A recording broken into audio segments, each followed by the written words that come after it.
इसका पहला तरीका है समाजीकरण, और समाजीकरण मैंने कल ही आपको बताया था। इसका मतलब है कि जो बच्चा जन्म के समय न तो सोशल है, न अनसोशल है, न एंटी सोशल है, बल्कि एसोशल है, उसे सोशल बनाना है।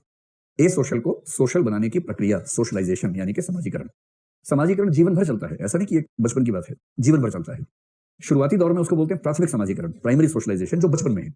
और बचपन के बाद जीवन भर जब भी समाज कुछ नया आपको सिखाता है वो है सेकेंडरी सोशलाइजेशन, जो लगभग व्यक्ति अपनी मृत्यु तक कुछ ना कुछ सीखता ही है समाज से। ये चलता ही रहता है, किसी एक समय की बात नहीं होती है। जिस व्यक्ति का समाजीकरण ठीक से हो गया, इसका मतलब पता क्या होता है? आपने बड़े बूढ़ों के मुंह से सुना होगा कि आजकल बच्चों में सब कुछ संस्कार नहीं है। संस्कार उनको लगता है आखिरी पीढ़ी उन्हीं की थी। और मजे की बात है कि उनके पेरेंट्स को भी लगता था कि आखिरी पीढ़ी उन्हीं की थी।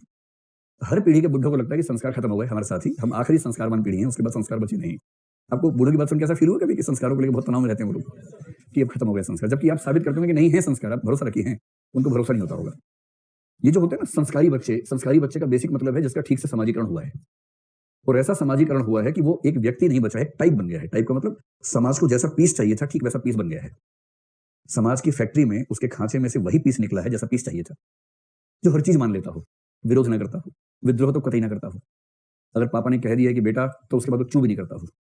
रोज सुबह शाम दोपहर जब जब पेरेंट्स दिखे उनके पैर छूता हो, हर बड़े के पैर छूता हो। अगर किसी बड़े ने आदेश दिया है तो उस पर किंतु परंतु का सवाल ही नहीं, हर चीज को मान लेता हो। धार्मिक व्यक्ति, ये लंबी दाढ़ी वाले व्यक्ति देखते ही चरण में लौट जाता हो। संस्कारी बच्चा वो होता है। और ऐसे बच्चे जिस देश में ज्यादा होंगे उस देश में विद्रोह कभी नहीं होगा, क्रांति कभी नहीं होगी। भारत के इतिहास में क्रांतियां आमतौर पर नहीं हुई हैं क्योंकि ये संस्कारी बच्चे बहुत सारे हैं। भारत एक संस्कार प्रधान देश है। खेती प्रधान है कि समस्या प्रधान है कि संस्कार प्रधान है, समझ में नहीं आता, लेकिन हाँ, अभी की स्थिति में संस्कार प्रधान कह लीजिए।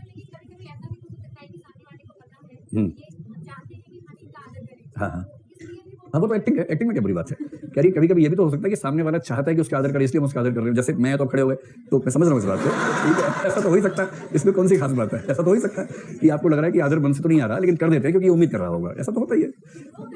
हाँ ठीक है, सामान्य है, ये सब सामान्य है, चलता है, कोई दिक्कत नहीं।